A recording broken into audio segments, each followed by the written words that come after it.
stage do show de Robert Plant, o mito vivo do rock. A forte figura do ex-grupo Led Zeppelin livrou-se dos fantasmas do passado e continua sendo uma das vozes mais marcantes do rock. Robert Plant.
How do you feel as a legend alive?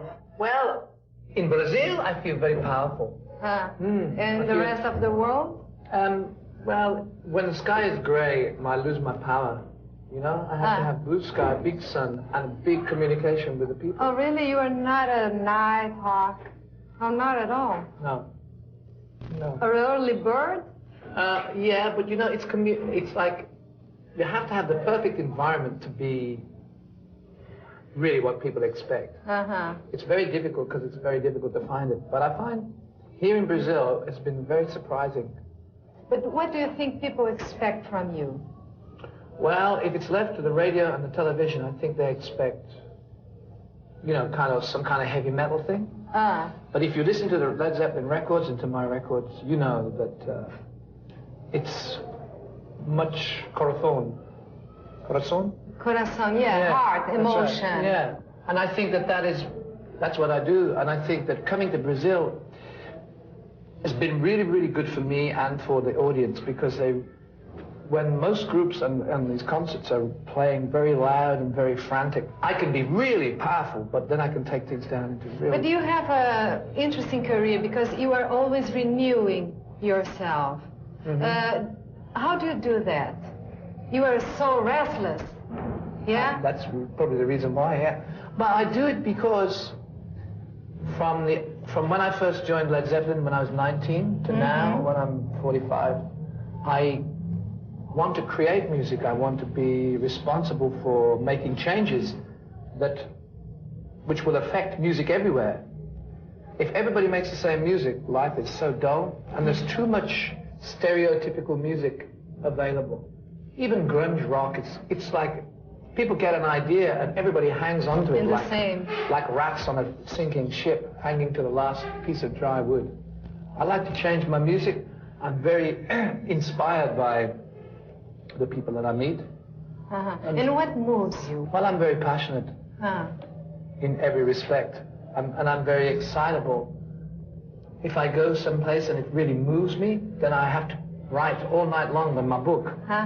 Just keep writing about what I feel, you know? And if I meet somebody who's really simpatico, nice. It's really, really good. But I have to be gentle as well as powerful. The dynamic is so important. If you make love, you don't make love like a wildcat forever. You know? Because I like to be stimulated by events that are not normal. I like to put myself in positions where I may be, I have to experience new sensations. And I take my friends with me, or they take me. It's a great combination of people. I don't like regimentation. I cannot hang out with people who, for instance, there are a lot of successful musicians. We are sweating, huh? It's good, yeah? Yeah, let's sweat. This is a hard time. You got a camera on you? Yeah. Okay, should we... Okay. Well, some like it hot, right? That's true. And what about you? Yeah, it seems so. You are forced to now, because it's really hot here. But you know, I'll finish what I'm saying. When the yeah. I have a lot of musician friends who have a kind of an order and a plot which they follow, which gives them success. And the success is a trap. Why? Because once you've created the success, you try many to times and many times and many times. Imitate yourself. Yeah. So when I make a record, I change. Cambio, always change. Aren't you afraid of a flop suddenly? It doesn't matter. You don't care? Who cares? What's there to lose?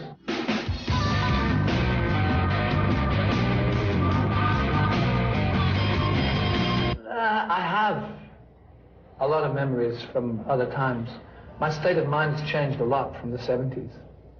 I'm in a much better condition now. What has changed? Well, I have more focus. I know what I like.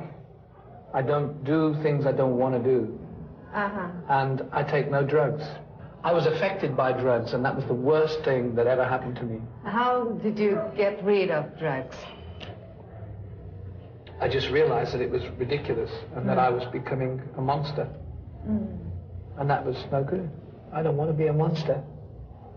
Why a monster? Why? Well, because excess. When you have money, you can do anything you like. Are you rich? I was. It was a long time ago. But now I'm okay, you know? I have a lot of wealth in my heart. And it was a big responsibility to me, to have a responsibility to the other guys, to be a part of something which I couldn't control.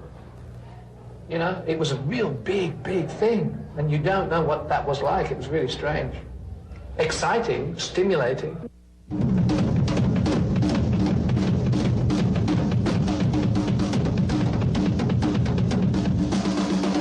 I lost my friend. Oh, yes. Was John Bohan's That's right. death. And you know, yeah, I mean, he and I we played together since we were 15. And I just had enough of doing this thing. I wanted to keep the heart. I didn't want to do something without him because I was so used to turning around and seeing him there.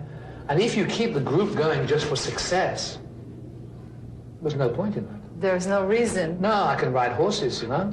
I can swim and I can sing and I can play the guitar. And Your aim is not the success. My aim is to have an incredible communication with my music, with the people that I'm playing to.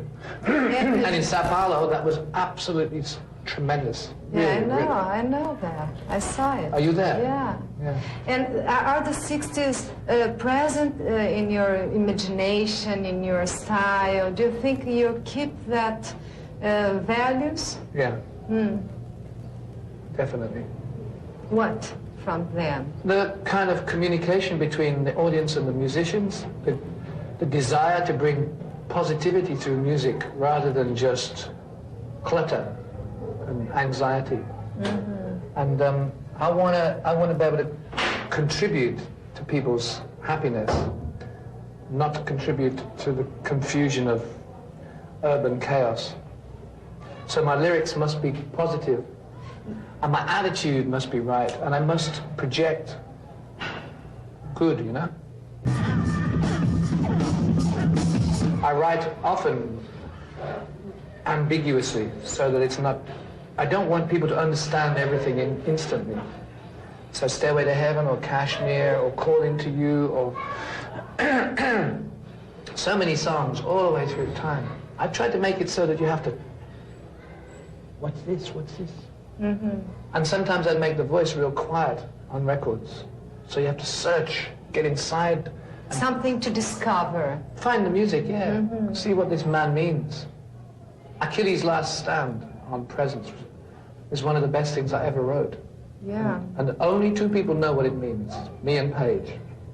There's a sign on the wall, but she wants to be sure, 'cause you know sometimes words have two meanings. In a tree by the brook, there's a songbird that sings. Sometimes all of my thoughts are misgiven, and I think you can see that. You think you still have demons to exorcise from that period? I've got to exercise them from yesterday. It's the chaos, you know? The chaos brings demons. Yeah, I get rid of it. I just got rid of it singing then. You know? I'm safe doing that. Do you know your demons? Do you know them? Yeah, they're regular guests. What face they have? Oh, they have a laughing face. Oh, yeah, they are funny. They are teasing. They tease me. So you don't believe, you know, they don't scare you? My biggest demon is ambition. What kind of ambition? If I go in a room full of beautiful, beautiful people, I go, and then I get drunk on the whole thing because I'm so ambitious to communicate, touch, all that sort of thing. And then I get exhausted and the demons set in. I notice that in so many countries in the world that men have got an aggressive response to other men. You walk past, you look at a beautiful woman, and the guy who's there looks and goes. In Brazil, it's not necessary because the men are beautiful and the women are beautiful. In most countries, the men are dull and grey and exhausted with the black skies, and the women are generally working on it. But here, everybody's beautiful, and nobody works on it too much. Well, apart from plastic surgery. But that's really, really, really, really good for me. I like that.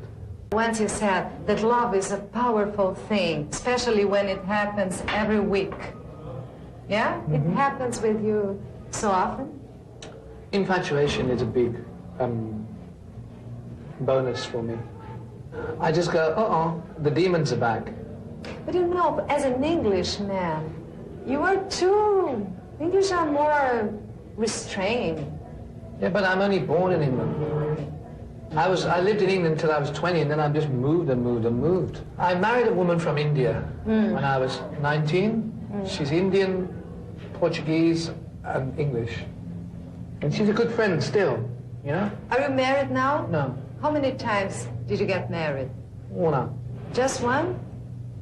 Why? Because when I married, the virtue of marriage and the principle of marriage was strong in my heart. When I got unmarried, I didn't think it could ever work properly for me.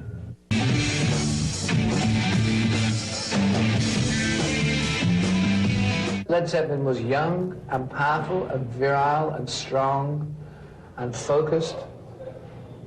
And the name Led Zeppelin should be respected forever because it was really essential. And I think that's what you got to think about, that was what it was. It's like going back with your old wife, you know, something like that.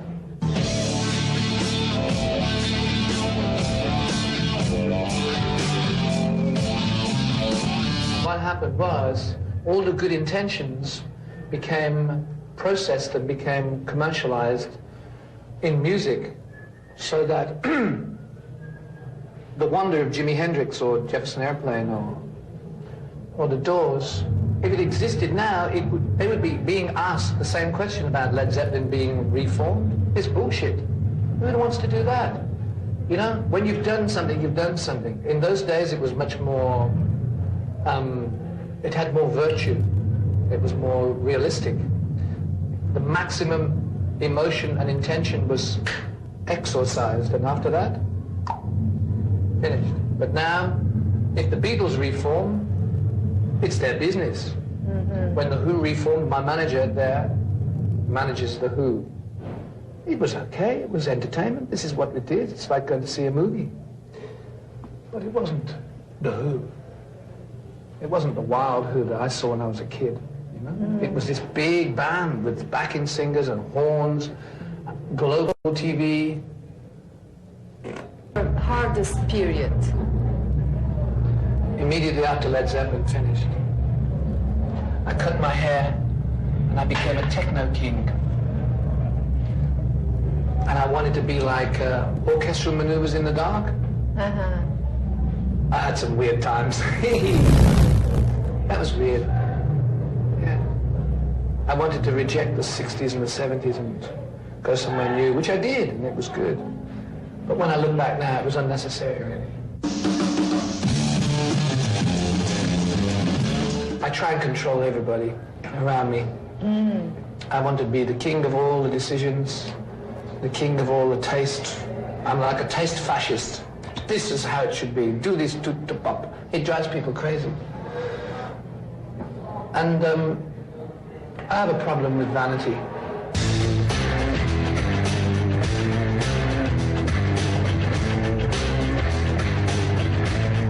The legend is in the air above the audience. And to conquer the audience, what do you do? No conquer, just share. No concessions? Never? Yeah, a little bit. Okay. Thank you very much, Robert, for your interview.